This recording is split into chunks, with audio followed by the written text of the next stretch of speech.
ان شاء الله تكونوا كم بخير وعلى خير. بعد غياب وعلى بالي بلي هذا الفيديو جات روتار بصح ما عنديش ما اخليهاش في قلبي ونحطها لكم. رجعت لكم بلا فيديو تاع العيد وليلة عرفة. راح نحاول نشارك معاكم التفاصيل. صورت قد ما نقدر، يعني الله غالب كما تعرفوا العيد والشغل وكامل صعيبة شوية انه نصور فيه بزاف. كما كنت تشوفوا هنايا قاعده نصور لكم في الخرفان. هذا العيد كانت اللمة عندنا الحمد لله، عيدنا مع بعضنا. احنا ليلة عرفة البنات نحنيو للكباش، يعني كل واحد وعاداتهم وتقاليدهم، بس احنا نحبوا نحنيو للخرفان ولا للكباش، وكل واحد يعني وكيفاش عاداتهم وتقاليدهم. وكنا صمنا هذا النهار ما قدرش نصور لكم، يعني لا وش طيبت ولا حتى حاجة، لا غالب كان نظرا لضيق الوقت، يعني ما كنتش قاعدة باش نصور لكم. لكن صورت لكم لقطات برك هكا في الليل. درنا عيد ميلاد بنت خالتي طاح ليلة عرفة، درنا لها حاجة سامبل، المهم تفكرناها حبيت نشارك معكم. سنة حلوة سنة حلوة سنة حلوة يا إيمان.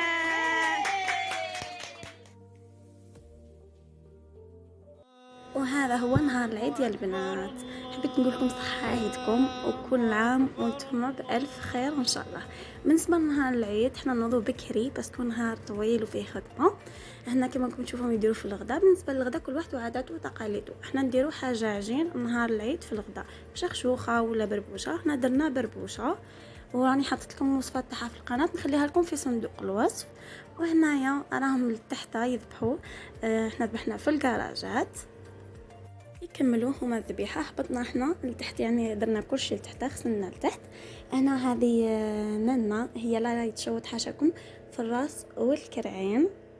صحة عيدكم، كل عام وانتم بخير، وربي يهنيكم وربي يفرحكم وربي يستركم وربي يعطيكم صحتكم وربي يعيش الوليدات وربي يصلح رايهم وربي يهنينا والعقوبة العام الجاي ان شاء الله اللي هو حي، وربي يهني بلادنا ويهني وليداتنا ويهني المسلمين كاملين.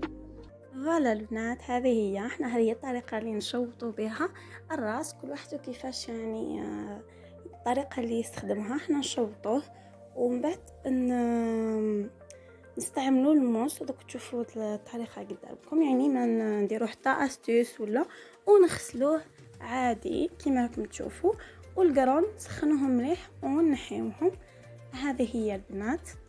برك الغسيل تاعو يكون بيان لازم تحكوه بيان باش تروح له هذه الكحوليه هذه تاع التشواط. العقوبة العام الجاي ان شاء الله نصيبوا ان شاء الله بالهنا والصحة بالربح.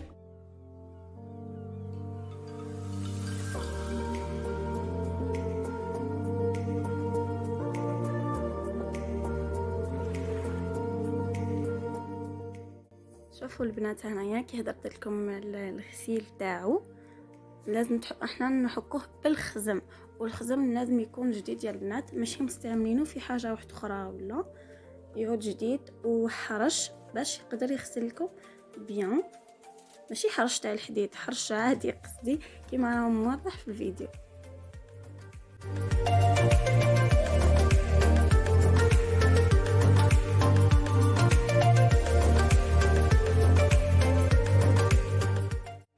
فوالا البنات، شوفوا هنايا بعد ما غسلناه قاعدين نشلو فيه، شوفوا كيفاش يولي.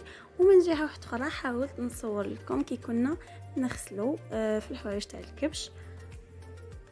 بالنسبه للحوايج هذو البنات كي نكملوا نغسلوهم، التشليله الاخرى ديروا فيها قطره خل ولا جافيل وما يكونش قاطع بزاف باه تروح منهم هذيك الريحه. وبالنسبه للكرشه يا البنات حبيت نهدر عليها باسكو كل واحد وعاداته وتقاليده ونحترموا عادات الجميع. بالنسبه للكرشه كاين اللي بعد ما ينظفوها هكا واش يديروا لي زاستيس باش ينحيو هذاك الحرش اللي يجي من برا. احنا ما نحيوش الكرشه، ننظفوها بيان وتولي نقيه، ما نحيوش هذاك الحرش اللي من برا. يعني كل واحد كيفاش يحب ياكلها وكل واحد وعاداته وتقاليده. اون بليس قبل ما نطيبوها باسكو احنا ما نطيبوهاش في نفس النهار، كاين اللي يطيبوها في نفس النهار. قبل ما نطيبوها نعاودو نغسلوها تجبدوها من الثلاجة نعاودو نغسلوها، والمصارن نعاودو نغليوهم. راح تشوفوا معايا اكيد الطريقه نتاع العصبانه راح نبارطاجيها معكم. هنا بالنسبه للمصارن حنا نغسلوهم من مليح بعد ما نفرغوهم حاشاكم، والتشليله الاخرى قلت لكم ندير فيها الخل ولا الجافيل، ومن بعد نقلبوهم نزيدو نغسلوهم بيان من داخل، ونزيدو لهم التشليله الاخرى فيها الخل ولا الجافيل باش تروح منهم هذيك الريحه يا البنات، وما تعيفوهمش كي تحبوا طيبوا بهم ولا تاكلوهم.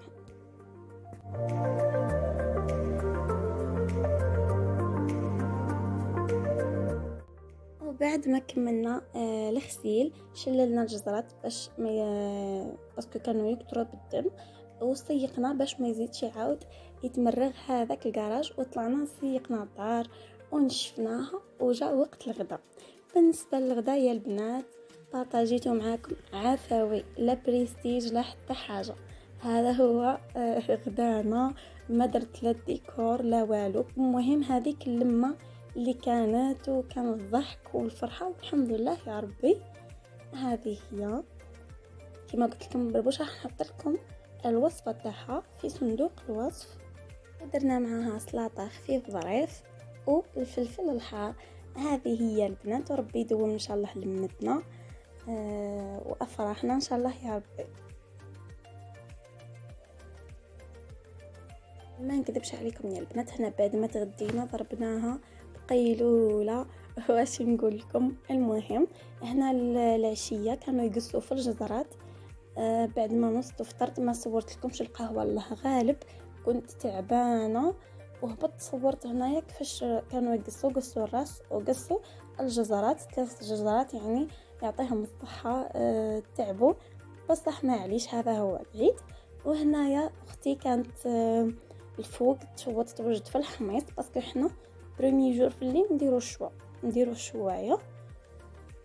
الحميص راني مشاركاته معكم من قبل، نخلي لكم الوصفه تاعو هو في صندوق الوصف. ومن جهه واحده اخرى كنت هنايا انايا نوجد في الحوايج نشارك معكم الوصفه تاع شيش كباب. اول حاجه البنات عندي 2 حبات بصل مرحيين وعصرتهم من الماء تاعهم، استعملت 2 حبات بصل كبار باسكو عندي كميه كبيره نتاع اللحم وكنا في غاشي. ثم نتوما اذا عندكم افراد العائله قلال ما تكثروش البصله، والماء تاعها ما ترميوهش راح نحتاجوه. التوابل اللي استعملتهم عندي فلفل كحل، عكري حار وحلو، كركم، زنجبيل وكزبر. وعندي توابل تاع شاورما شريتهم واجدين، وثوم بودره كما راكم تشوفوا. وعندي هنا 2 سنات ثوم ومغرف فارينه، وتقدروا تستعملوا 2 ملاعق فارينه على حسب الكميه يعني. اول حاجه بديت درتها رحت هذيك الفارينه والتوابل على البصله تاعي، ومن بعد بديت نربي في 2 سنات هذوك ثوم. بالنسبه للثوم اللي ما عندوش بودره يقدر يستغنى عليها ويدير 4 سنات ثوم مقارنه بالكميه اللي درتها انا. اذا درتوه صغيره ما تكثروش الثوم. وهنا عندي مزيج بين الدبشه والمعدنوس قطعتهم قطع صغيره.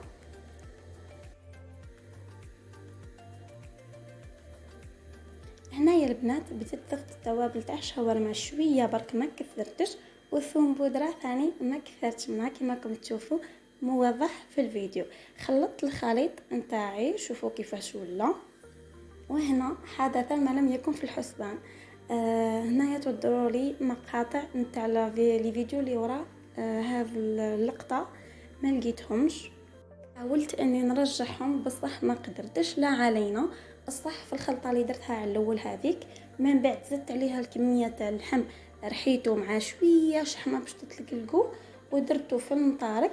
بالنسبه لهذاك الماء تاع البصل درت فيه الكيتشوب وشويه مطارد، اذا ما كانش مطارد ديروا شويه خل، ومن الاحسن تزيدوا معه شويه قارص. ودرت لهم شويه هريسه باسكو حبينا الحار والملح اكيد.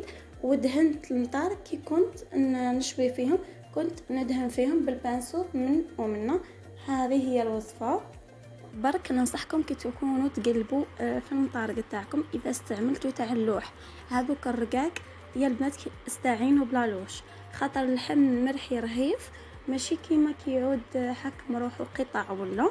يعني استعينوا بها كي تعودوا تقلبوا باش ما تخسر لكمش. من جهه اخرى البنات كنا هنا نوجدوا في المطارق تاع الكبده والشوا.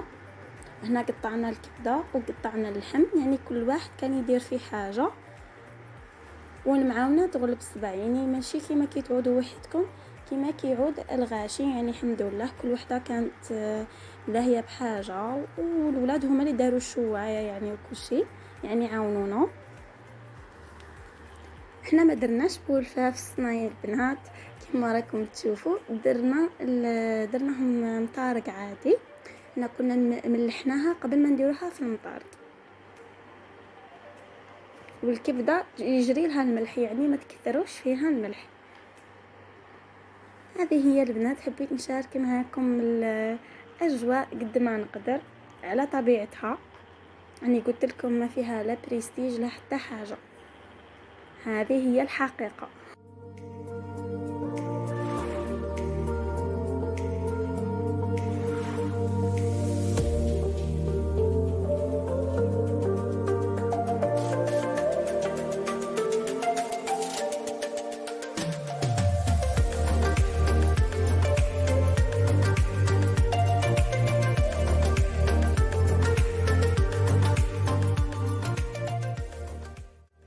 هنايا البنات كانت خالتي وننا واختي هما اللي لزقوا في المطارق هذا تاع اللحم.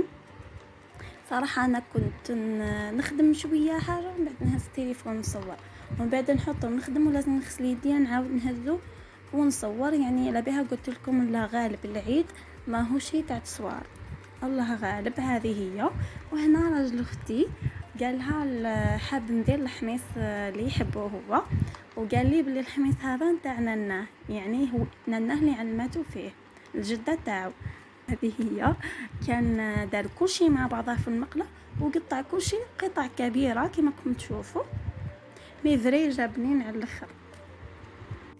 هذه هي. شوفوا البنات هنا الحميص كي طاب، بعد ما طاب جا فري حار وبنين، درناه في لي ساندويتش. يعني ننصحكم تجربوها بوصفه خفيفه ليه اكسبريس، وراني حطاته حتى هو من قبل، حنخلي لكم في صندوق الوصف. هنا البنات كنت نصور لكم سي بون، كملنا وجدنا كل حاجه لتحت، يعني كل شيء وجدناه في الدار لتحت، ومن بعد طلعنا الفوق، طلعنا يعني ببساطه خلاص ما عندناش يعني الفوق حاجه، ولا طلعنا الزربيان مطارح. المائدة كانت لمة بسيطة بصح فاتت هايلة. هذه هي. فوالا كيفاش جاو المطارق لميناهم كامل. هنايا طلعنا فوالا، هذه شوية طحنة البسيطة. وتنمو كانت لا شارج وبزاف يعني طول يحتاج وقت. تعاوننا بالطاجين، كانوا اللي يشوي على الشوايه يشوي، واللي على طاجين يشوي على طاجين، وللزوج جاو بنات. هذا خويا الكبير وراجل اختي هما اللي كانوا يشويوا لنا هنايا. المهم هي فاتت بيان. انا قاعده نصور لكم لقطات، شوفوا هنايا فاتت بيان. كانت اللمه هذيك والفرحه تاع العيد، الحمد لله على كل حال. الجو كان بيان، الفوق في لاطيراس بارد، بيدوم نمتنا ان شاء الله. وما تنساوش تخليو لي في لي كومونتير واش درتو فيها نهار العيد. اسكو نتوما من النوع اللي يشوي الصباح ولا في الليل ولا دوزيام جور، واذا نتوما من النوع اللي يديروا بوزلوف ولا الكرشه نهار الاول. فوالا البنات هنا قاعدين نديروا فري ساندويتش. هذه اختي اللي كانت توجد.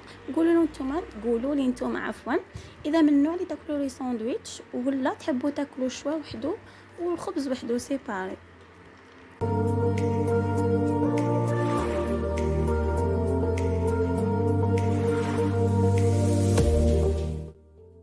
فالبنات جاء دوزيام جور.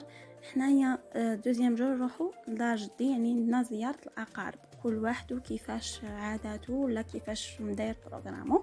مي حنا عندنا نهار الاول نعقبوا في دارنا والثاني عندنا لنا. حبيت نشارك معكم واش لبست.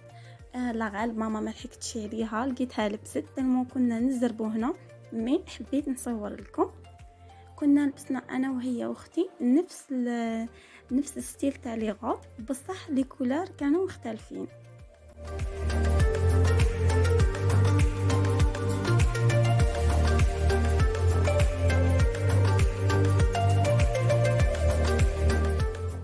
هنا يا البنات كنا رحنا لدار جدي، وهنا وقت الغداء. بالنسبه للغداء دارت لنا ثريده، واش نقول لكم، ما شاء الله في البنه. باذن الله كاش نهار نشاركها معكم، نخليها هي دير لكم الوصفه وتشوفوا الطريقه تاعها يعني.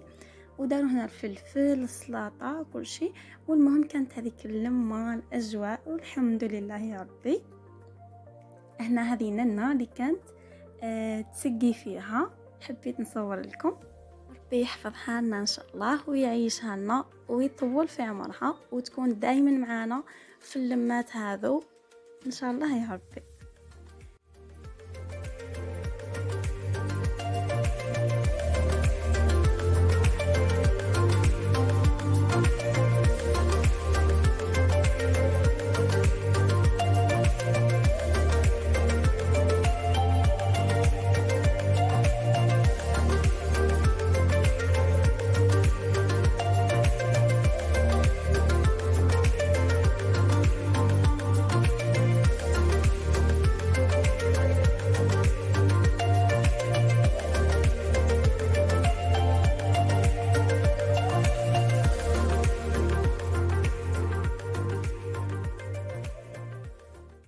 هنا البنات جات العشيه، درنا قهوه. يحي قلت لكم الفيديو هذا ما فيه حتى بريستيج، يعني على طبيعته، ما درت لا ديكور لا زعما صحونه هكا وسيرفيس، لا درنا هنا الكروكي ومقروض بصل. نخلي لكم الوصفات تاعهم في صندوق الوصف، وهذا على طريقه ننا، نفس المقادير نفس الطريقه اللي حطيتها لكم في القناه.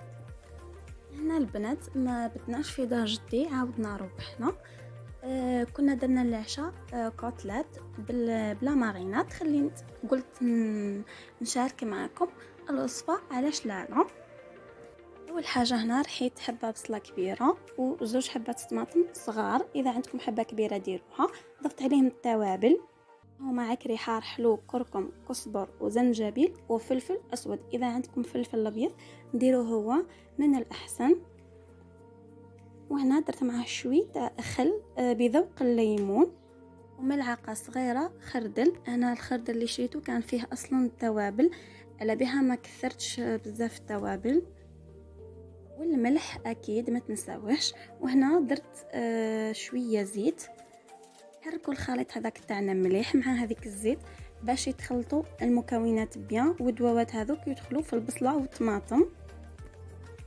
فوالا هنا زدت شويه كيتشاب، اذا ما عندكمش عادي تقدروا تستغنوا عليه عادي يا البنات.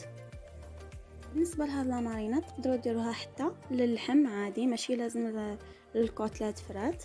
انا زدت شويه هريسه باسكو كاين ما ياكلش الحار في دارنا، وملعقه صغيره طماطم مصبره. بالنسبه للكوتلات تاعي كنت جبته من الكونجيلاتور وقت قبل، ودرته في الماء السخون باش يديكونجلا. انا لحته وعاودت غسلته شللته في العين يا البنات. انا اللحم قبل ما نستعمله نشلو، وهنا رحته في لاماريناد وخلطته بيان، خليته دا طول فيها شوي باش الكوتلات ما يقعدش يابس وما يتحرك لكمش في الطاجين. تدخل فيه لاماريناد هذيك ويطيب يذوب في الفم. بالنسبه للملح ما كنتش كثرت باش كي نعود نشوي فيه في الطاجين ولا في الشوايه نزيد له شويه من فوق، هذا مكان. فوالا البنات هنا الكوتلات تاعي كان طول سي بون، نبدا نطيبو. طيبته وجات بنينه بزاف، ننصحكم تجربوها. كان هذا هو الفيديو لنا اليوم، ان شاء الله يكون عجبكم. ما تنساوش تدعمونا بجيم او كومنتار، وتابونيو القناه، وتفعلوا زر الجرس باش يوصلكم كل جديد. نلتقي في فيديو اخر ان شاء الله.